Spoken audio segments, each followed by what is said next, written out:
Hello, how are you guys? I'm so glad to be here this evening. Did you have a good Thanksgiving? Yes, sounds like it was absolutely amazing. I also had a good Thanksgiving. It was super busy. I'm sure most of you, like us, spent a lot of time with family. How many of you spent a lot more time with family than you normally spend with family these past couple days? Okay, so like about 50% of you, which, yeah. I don't know what the rest, were you like hanging out with friends over Thanksgiving? Like, I feel like if you're at school every day, you're not spending a ton of time with family, but over Thanksgiving, you're like, no, it's like a lot of family. And then you've got like grandparents and aunts and uncles. So for me, it was like a family extravaganza for like days. And I only say that because we are continuing on talking about families this week and talking about characteristics of atypical families. And just in case you have missed previously, atypical means something that is not typical, something that is irregular, something that is abnormal, something that is different than the rest. Now, honestly, all of Christianity should make our lives atypical, right? When we become Christians and we become like Jesus, every aspect of who we are and what we do and how we interact with others and how we go about living in the world, all of that should look different than what the rest of the world looks like. But that can be especially true in families. But families are tricky because families can be really messy. And they can be really difficult. And today we are talking about how atypical families are families who forgive. Now, here's the deal. Does anyone here have a family where like you never get frustrated, you never get angry, does anyone have like a totally peaceful, zero conflict, zero frustration, zero annoying family at all times? Okay, so that would be absolutely none of us, right? How many of you raise your hands if you have in your lifetime had an opportunity where an injustice within the family has been done against you and you have had an opportunity on some level to forgive someone in your family? I'm guessing that would probably be all of us. But families are really tricky. But here's the thing. This is point number one. Ready? It's pretty cut and dry. Atypical families forgive. Now, I would love to tell you that I had a picture-perfect family growing up. I'm going to be talking about my family, but the family I'm talking about tonight is not the family I have with Neil and my two daughters. The family I'm talking about is my growing up family. In fact, I think, oh yeah, right over here, do you see this great picture? That's 1991. I was 11 years old. That's my brother, Tim. He was 10 in that picture. That's my mom and my dad. I am younger than my mom in that picture, and that like weirds me out. Like right now I'm younger. Well, obviously in that picture I'm younger than my mom. But the age I am now is older. Sorry. The age I am now is older than what my mom is in that picture, and it like does a weird head thing for me. Also, this sentence obviously is hard for me to process. Okay, then there's another picture. Okay, this is when I was like college age. So this is probably like, I don't know, 2001-ish. So I was probably around 20 or 21, and that's my brother, Tim. He got way cooler, like, once he got to, like, late high school. I did too, but, like, he had, like, a real turnaround. So anyway, that's my brother, and then that's my mom, Jean, and that's my dad, Doug, and it was just the four of us. And we look like such, like, a happy, perfect little family there. And in a lot of ways, we really were. I grew up in a really strong Christian home. We were super involved in the church, youth group. My parents served in the church. I came from a long legacy of just solid, just wonderful Christian families and legacies. We laughed a lot. We were a laughing family. We genuinely, at times, enjoyed really being all together. And truly, the foundation of our family was God and faith. And were it not for that, I can guarantee we would not have made it as a family. Because my family was really complex, especially my dad. My dad is a really complicated guy. And it's interesting to talk about him. If you've heard me talk before, there's a good chance you have heard me talk about my dad and what an incredible person he was. And that is true. He is one of the kindest, gentlest, wisest, godliest men that I know. I am where I am today because he encouraged me and my brother, and anything we had our heart set to or our dream set to or anything we wanted to do, he encouraged us. He's incredibly generous, he's incredibly kind, and he is incredibly funny. 50% of the time. And I always tell people, my dad is like two people in one. He's almost like a Mr. Jekyll and Hyde. Is that the thing? I think Dr. Jekyll, Mr. Hyde. The other 50% of my dad is really, really tricky. Because as much as good dad, we call him good dad, sometimes I call him good Doug, and then there's bad dad and bad Doug. Good Doug's amazing. I love him. He's one of my favorite people in the world.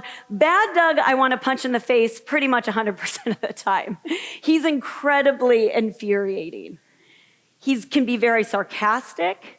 He had a massive anger problem. It's gotten better as he's gotten older, which if you knew him now might be shocking. But when we were young and growing up, he yelled a lot, like a lot. He had a very short temper, really short fuse.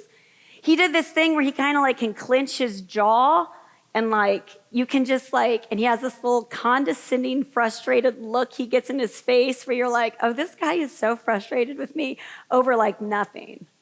He had certain ways that had to be done, certain things you had to do certain ways. When you walked through the door in the evening, it was sort of like, is this going to be good Doug or is this going to be bad Doug? Is this going to be a good night or is this going to be a really hard night?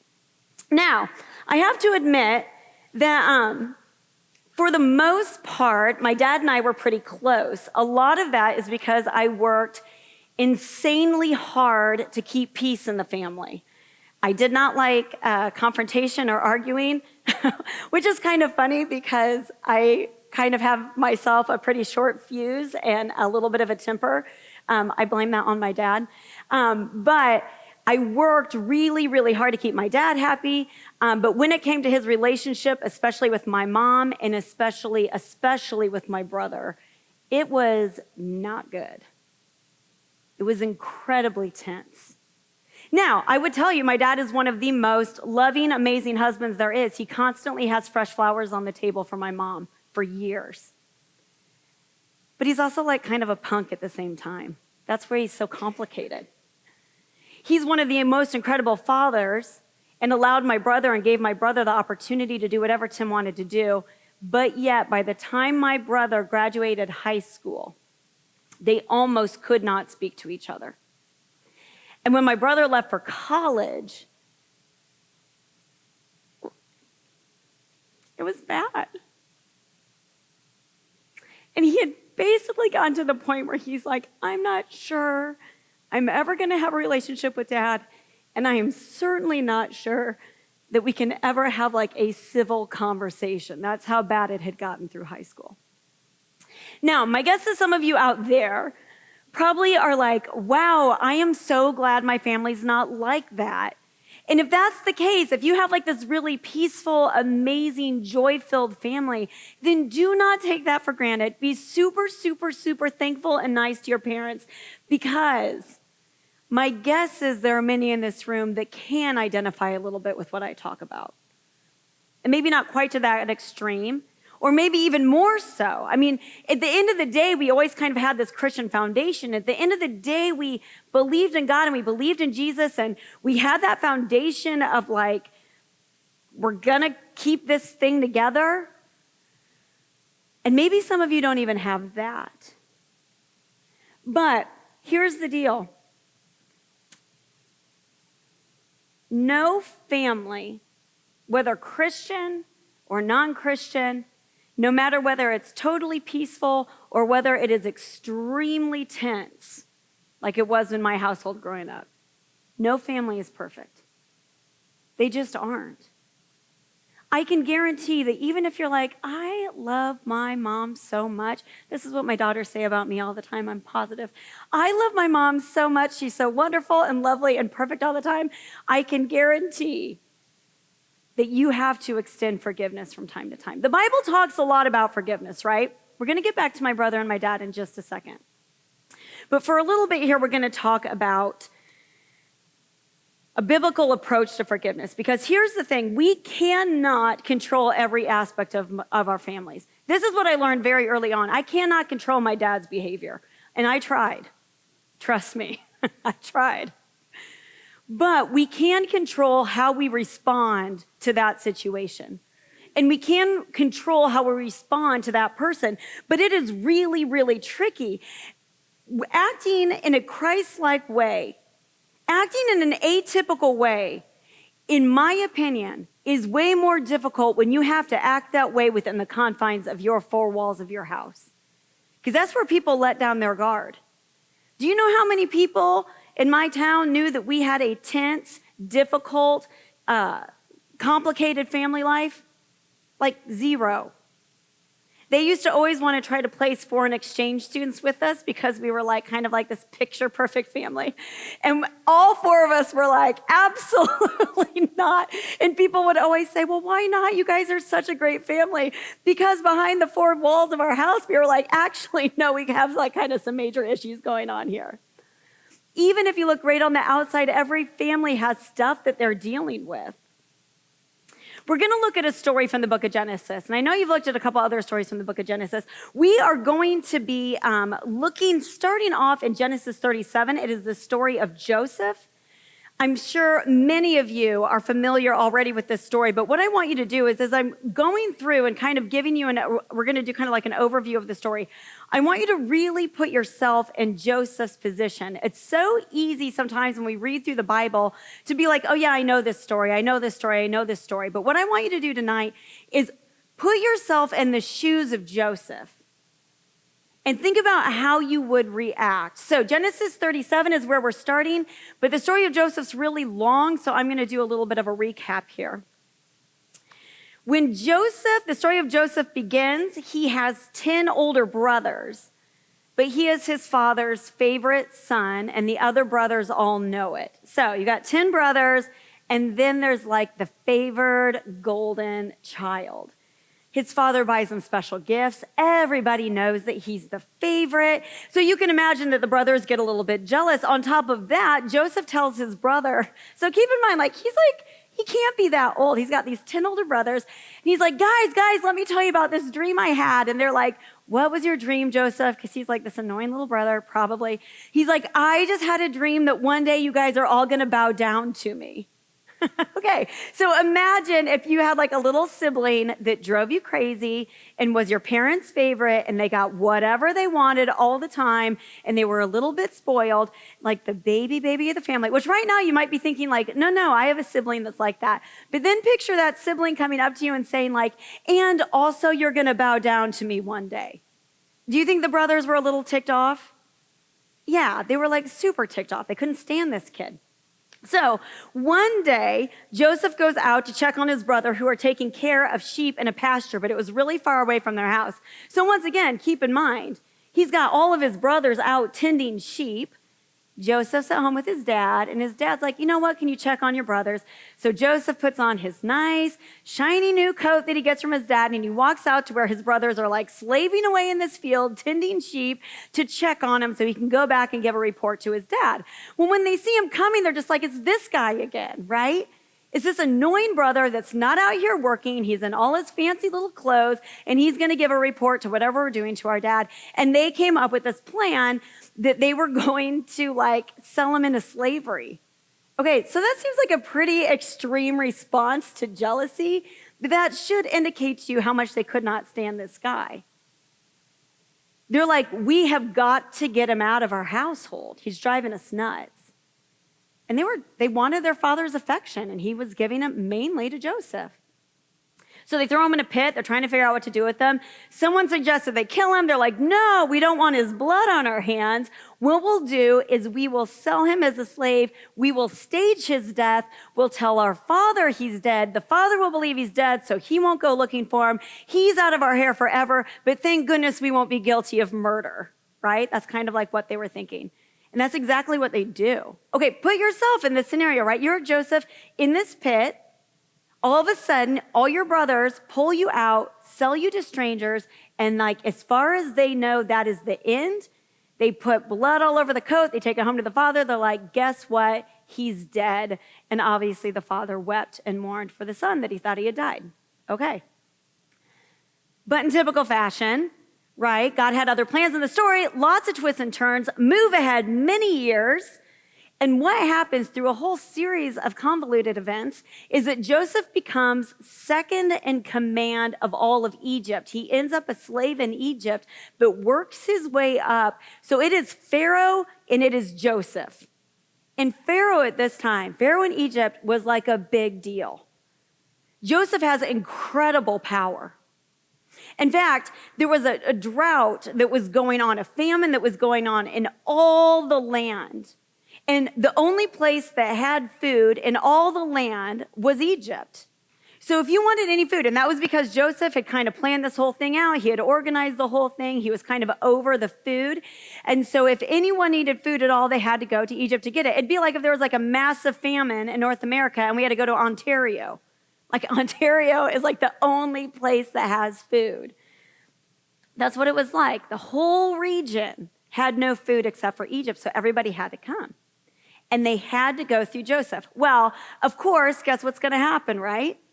The brothers come, and it's a long journey for them to get there, but they come over because they've heard Egypt has food. They come before him. They don't even recognize it as Joseph, and they bow down before him, and they ask for food, just like he had imagined. Now, picture you're in Joseph's situation, because Joseph recognizes them. They don't recognize him, right? Because he's been out of the picture for like years. He could have done anything. He had the power to do anything. He could have had him imprisoned. He could have had him killed. He could have told them, sorry, you don't get any food. He could have been a total punk. He could have been sarcastic. He could have been a real jerk. But you know what he does? He prepares a banquet for them. I mean, he toys with them kind of a little bit, and you'll have to go back and read it. But he prepares a banquet for them, right?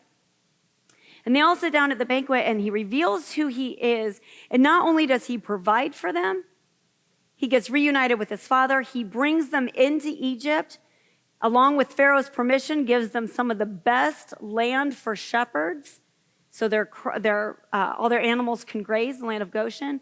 And he moves them there so he can continually provide for them. That is an incredible act of forgiveness. Because he had a lifetime to build resentment and anger and hurt. But what he did instead was provide food and shelter and kindness and forgiveness. If you look at the very end of the story, if you turn with me to Genesis 50, verses 15 through 21. Okay, so the brothers have been in the land of Egypt for years now. Their father dies. Their father Jacob dies. It says, when Joseph's brothers saw that their father was dead, they said, what if Joseph holds a grudge against us and pays us back for all the wrongs we did to him? Okay, now here's the deal, right? That was in Joseph's power. And honestly, now that the dad's dead, he really is like, he doesn't have any allegiance to these guys at all. Wouldn't there be part of you that would be like, now I can finally get the revenge back on these guys? So the brothers are panicked about that, as well they should have been. So they sent word to Joseph saying, your father left these instructions before he died. This is what you're to say to Joseph. I ask you to forgive your brothers the sins and the wrongs they committed, treating you so badly. Now please forgive the sins of the servant of the God of your father. Okay. Here's what the brothers did. They went to Joseph. They said, our dad told us to tell you that when he dies, you're supposed to forgive us. Listen to the next line. When their message came to him, Joseph wept. Why do you think he cried? Do you know why I think he wept?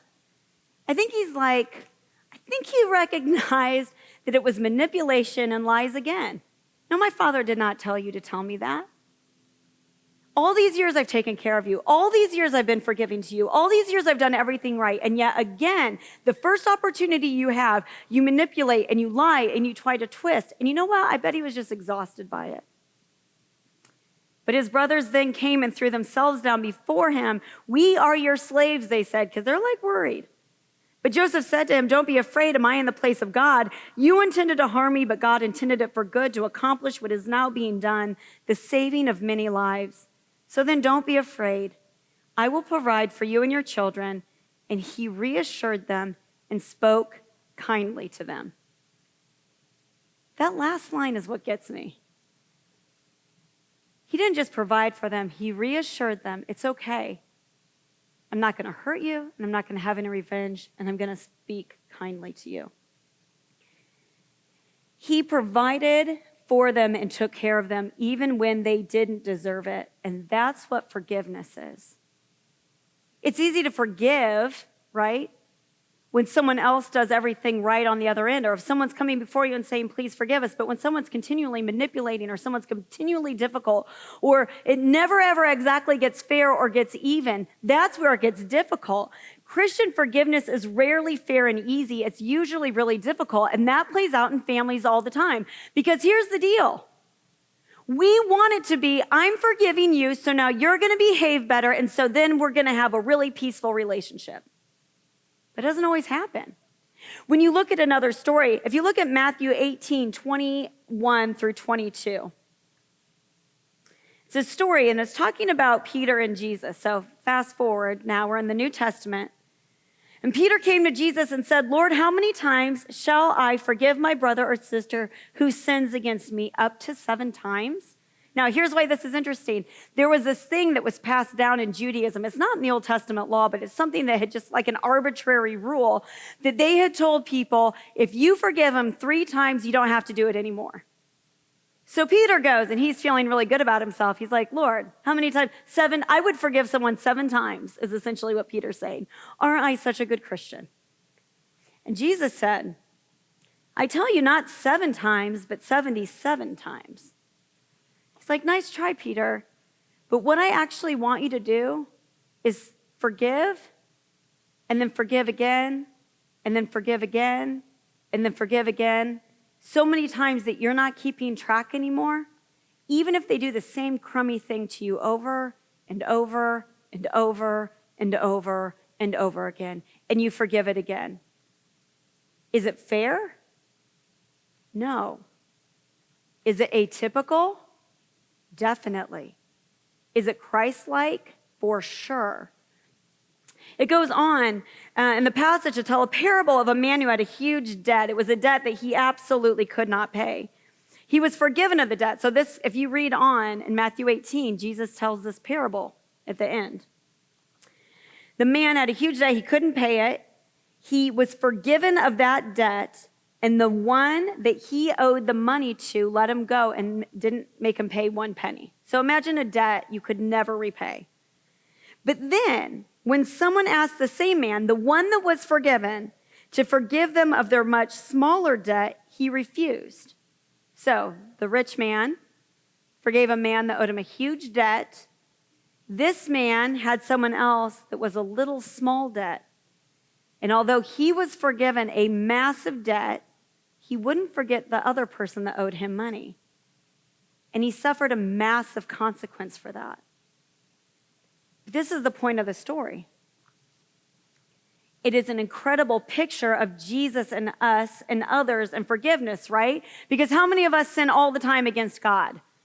Like all day, every day, we are constantly sinning and constantly sinning and constantly sinning. And even though we might be like really good people and really good Christians, how many of us still continue to sin? With the words we say or the thoughts that we think or the actions that we have, our behaviors, the desire of our heart, gossip, envy, slander, covet. It's all the time. And God forgives us again and again and again and again. Do we deserve it? No.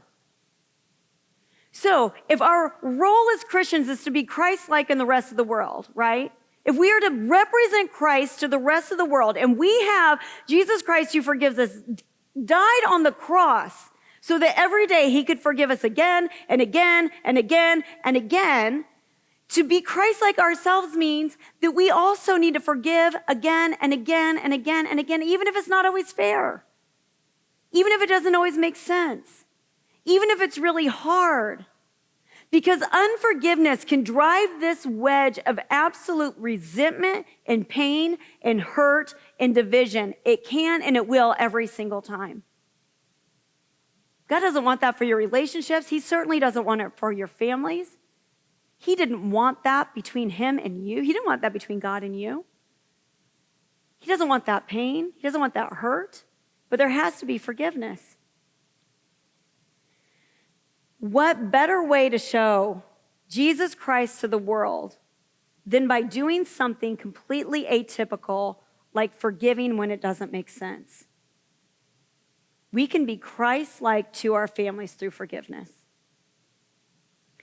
It is really hard to be kind and loving and gentle to family members. How many know that? You know why? Because you're stuck with them. And that's the truth. If you've got a friend that's a total jerk, right? You can distance yourself from that. If it's someone in your household, you are stuck with them. That is why everything that God commands us to do, if we can figure out how to do it in our families, the rest of the world is a piece of cake. If you can be Christ-like to your mom and your dad and your siblings, everybody else is like easy. It's not fun to be kind and forgiving and not have that returned. But the Bible doesn't say that you're be kind to people that deserve it. Being Christ-like is living like Jesus. Okay, now, real quick, before we wrap up here, let me make this very clear. If anyone in your family, or not in your family besides that matter, has hurt you or continues to hurt you physically, emotionally, sexually, this conversation is not for you. God does not intend any of you to be abused or physically hurt in any way. He never, ever wants his children to be a doormat, ever. So, in situations like that, talk to somebody, because forgiveness is not the answer to that problem. But I'm talking about all the day-to-day junk. I want to challenge you to approach your family with a heart of forgiveness this week. I want you to think about who you can be forgiving to in your family. Because let me tell you what happened with my brother and my dad, right? Okay, so keep in mind, he leaves for college. It's bad. He's like, I don't know if I'm ever going to go home because it is not worth it. I have to admit, I went home after my freshman year of college, never went home after that to live with my parents because I was like, I don't want this tension anymore in my life. My brother was the same way times like 10. He's like, I'm out of here. But when he got to college, he kind of got involved in campus ministry. And keep in mind, we grew up in a really Christian home. I mean, it was like, it was 50-50. It was an interesting family situation. But he got really started diving into his faith. You get to college and you make the decision, am I going to follow Jesus? Am I going to not follow Jesus? And he was like, I want to follow Jesus. He started really diving into his faith. And there was this problem, right? Because it kept getting down to the fact that I've got a lot of problems with my dad. And as much as I want to be a really godly man, I got to deal with this dad situation. So this is what my brother started doing. He started calling my dad every single Sunday night from college. Now, talking to my mom is a walk in the park. She's like a saint sent from heaven. Talking to my dad is really difficult, but he called with the intention of talking to my dad every single Sunday evening, and only my dad, right? And whenever my dad got snarky or unkind or sarcastic or tried to pick a fight, because my dad loves picking fights, or any of those things, you know what my brother would do? He would say nothing and forgive in his heart. And he would call the next Sunday. And then he called the next Sunday. And then when he started going home on breaks, anytime my dad started to start it up, my brother would just sit there, forgive in his heart, right? Because my dad's not asking for forgiveness at this point. But do you know what started happening over the course of time? My dad started changing. Because here's the deal. My brother's not the total innocent party in this, right? Everyone knows there's a little give and take. So my brother also needed a handful of forgiveness. So what would happen is my dad started responding more kindly. And when my brother said something that my dad wanted to argue about, he kept his mouth shut. And let me tell you, it did not happen overnight. It is still not perfect. But you know what? They've got a pretty good relationship. But do you know my brother calls him now, 20 years later, every single Sunday night. Now, here's the thing, right? My dad is the adult in the situation. So, see, there we all are. That's just this weekend. We made it. See how happy? Look, my brother's arm is like kind of sort of around my dad. Here's the deal.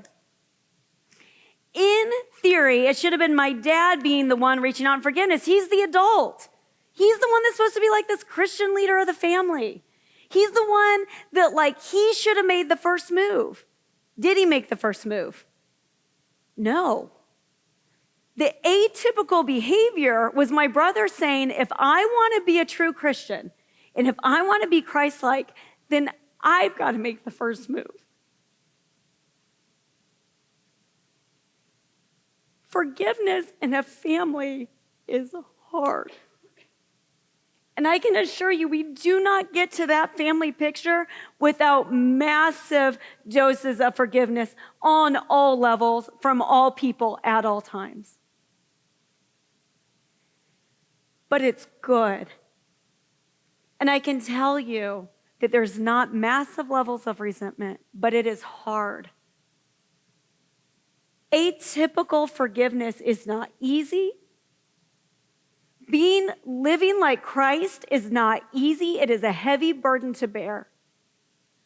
But I can guarantee that there is not 1 minute that my brother regrets reaching out in forgiveness. It won't be easy. It'll be difficult. It'll be hard. It might be unfair. But I will tell you this, you will not regret it. You won't regret it. So here's the challenge tonight, right? All of you, there are cards at the end of your rows, and there are Sharpie markers at the end of the row. So you have to share the cards, you have to share the Sharpie markers. But what I want you to do right now is really think what it would look like if you had an atypical approach to forgiveness within your family. Because my guess is, now some of you may be thinking like, no one popped in my mind, which is amazing and shocking and delightful for you. But if there is someone in your family, a sibling, a parent, a grandparent, someone that there is kind of a constant tension with, maybe not all the time, but maybe there's some resentment being built up, think about it, pray about it, and I want you to write that name down on the card. And then what I want you to do during this next song is I want you to drop it in this box. Now, here's the deal. We're 20 years in to my brother calling my dad, and it is still not perfect. And if you think anything's going to change overnight, or you think any behavior is going to change overnight by you forgiving, it will not. My dad is better. He is still really tricky. But your heart and being Christ-like and getting rid of that resentment and hurt in your heart, that's what'll change. So, write down a name. It's not going to happen overnight. But when you put it in here, let this be the first step of you letting go of that resentment and hurt and taking one step towards forgiveness. So, get your card, think about it, drop it in here.